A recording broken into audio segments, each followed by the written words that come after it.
Okay, so ito na, nakita ko na. Dumating na ang aking pinapakahihintay. Na, ano ba to? Di ko alam kung ito ba yung takip o yung mismong kawali. Ito yung nagka-trending sa TikTok eh. Buksan natin. Buksan ko pala. Ayan na! Okay. Lang. Wait. Sakit lang ba to? Ito na nga.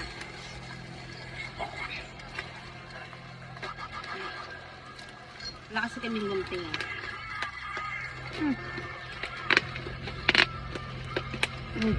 Okay.